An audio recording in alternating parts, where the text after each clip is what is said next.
Pedro Páramo, Juan Rulfo. Introducción de Gabriel García Márquez. Asombro por Juan Rulfo. El descubrimiento de Juan Rulfo, como el de Franz Kafka, será sin duda un capítulo esencial de mis memorias. Yo había llegado a México el mismo día en que Ernest Hemingway se dio el tiro de la muerte, el 2 de julio de 1961. Y no solo no había leído los libros de Juan Rulfo, sino que ni siquiera había oído hablar de él. Yo vivía en un apartamento sin ascensor de la calle Renan en la colonia Azures. Teníamos un colchón doble en el suelo del dormitorio grande, una cuna en el otro cuarto y una mesa de comer y escribir en el salón, con 2 sillas únicas que servían para todo.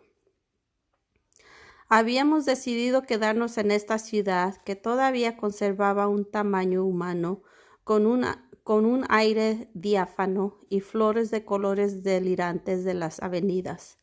Pero las autoridades de inmigración no parecían compartir nuestra dicha. La mitad de las vidas se nos iba haciendo colas inmóviles, a veces bajo la lluvia, en los patios de penitencia de la Secretaría de Gobierno.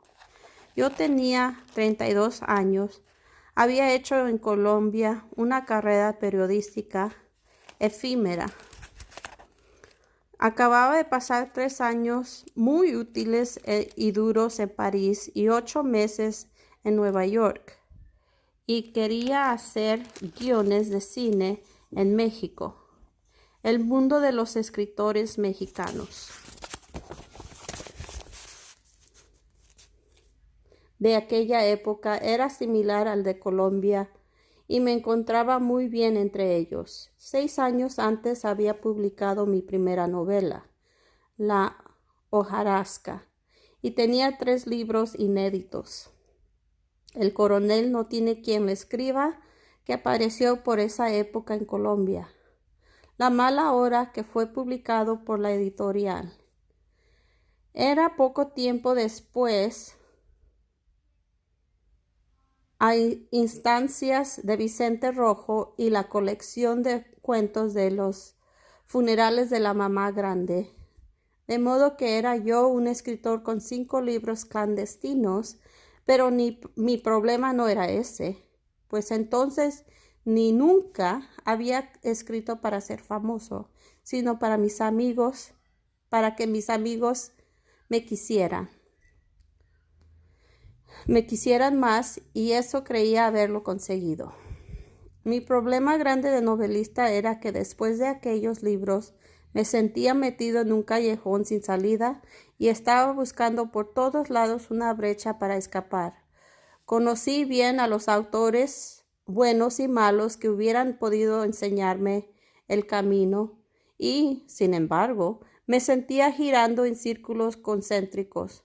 No me consideraba agotado, al contrario, sentía que aún me quedaban muchos libros pendientes, pero no concebía un modo convincente y poético de escribirlos. En esas estaba cuando Álvaro Mutis subió a grandes escalas los 7 pisos de mi casa con un paquete de libros. Separó del montón el más pequeño y corto y me dijo muerto de risa: ¡Ja! Lea esa vaina, carajo, para que aprenda. Era Pedro Páramo. Aquella noche no pude dormir mientras no terminé la segunda lectura. Nunca desde la noche tremenda en que leí La Metamorfosis de Kafka en una lúgubre pensión de estudiantes de Bogotá, casi 10 años atrás, había sufrido una conexión semejante. Al día siguiente leí El llano en llamas y el asombro permaneció intacto. Mucho después, en la antesala de un consultorio, encontré una revista médica con otra obra maestra desvagalada, La herencia de Matilde Arcángel. El resto de aquel año no pude leer ningún otro autor, porque todos me parecían menores. No había acabado de escapar el deslumbramiento cuando alguien le dijo a Carlos Velo que yo era capaz de recitar de memoria párrafos completos de Pedro Páramo. La verdad, iba más lejos. Podía recitar el libro completo al derecho y al revés, sin una falta apreciable. Y podía decir en qué página de mi edición se encontraba cada episodio, y no había un solo rasgo de carácter de un personaje que no conociera a fondo. Más tarde, Carlos Velo y Carlos Fuentes me invitaron a hacer con ellos una revisión crítica de la primera adaptación de Pedro Páramo para el cine. Había dos problemas esenciales. El primero era de los nombres. Por subjetivo que se crea, todo nombre se parece en algún modo a quien lo lleva, y eso es mucho más notable en la ficción que en la vida real. Juan Rulfo ha dicho, o se le han hecho decir, que compone los nombres de sus personajes leyendo lápidas en tumbas en los cementerios de Jalisco. Lo único que se puede decir a ciencia cierta es que no hay nombres propios más propios que los de la gente de sus libros. A mí me parecía imposible y me sigue pareciendo encontrar jamás un autor que se identificara sin ninguna duda con el nombre de su personaje. Lo malo de esos precisos escrutinios es que los cerrazones de la poesía no son siempre los mismos de la razón. Los meses en que ocurren ciertos hechos son esenciales para análisis de la obra de Juan Rulfo, y yo dudo que él haya sido consciente de eso. En el trabajo poético, y Pedro Páramo lo es en su más alto grado, los autores suelen invocar los meses por compromisos distintos del rigor cronológico. Más aún en muchos casos se cambia el nombre del mes, del día y hasta del año solo para eludir una rima incómoda o oír una cacofonía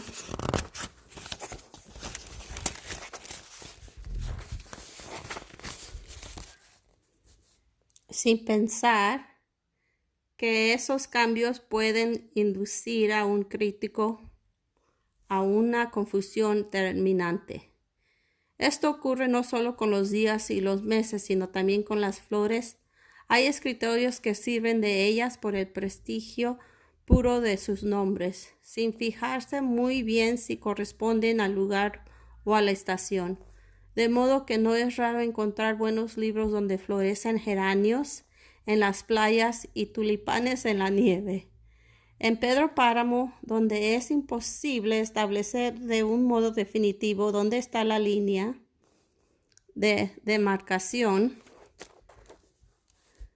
entre los muertos, los vivos y las precisiones, son todavía más quiméricas. Nadie puede saber en realidad cuánto duran los años de la muerte. He querido decir todo esto para terminar diciendo que el escrutinio a fondo de la obra de Juan Rulfo me dio por fin el camino que buscaba para continuar mis libros, y que por eso me era imposible escribir sobre él sin que todo esto pareciera sobre mí mismo. Ahora quiero decir también que he vuelto a releerlo completo para escribir estas breves nostalgias, y que he vuelto a ser la víctima inocente del mismo asombro de la primera vez. No son más de 300 páginas, pero son casi tantas y creo que tan perdurables como las que conocemos de Sófocles. Gabriel García Márquez.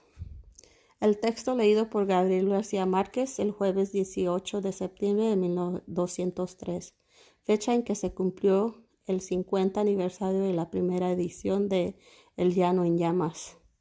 en el programa radioficcionó de 1 a 3 de Jacobo Sandusky, México. Es una versión editada de la versión original titulada Breves Nostalgias de Juan Rulfo, publicada en la revista Proceso de México 23 años antes, el 23 de septiembre de 1980.